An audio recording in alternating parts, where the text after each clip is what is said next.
8-may ekan. Ertalabdan sho'rva solib qo'ydim.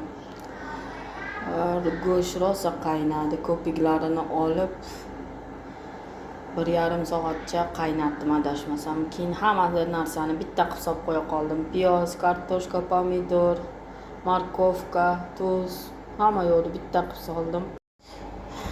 Mana qaynayapmiz, rosa chiroyli bo'lib.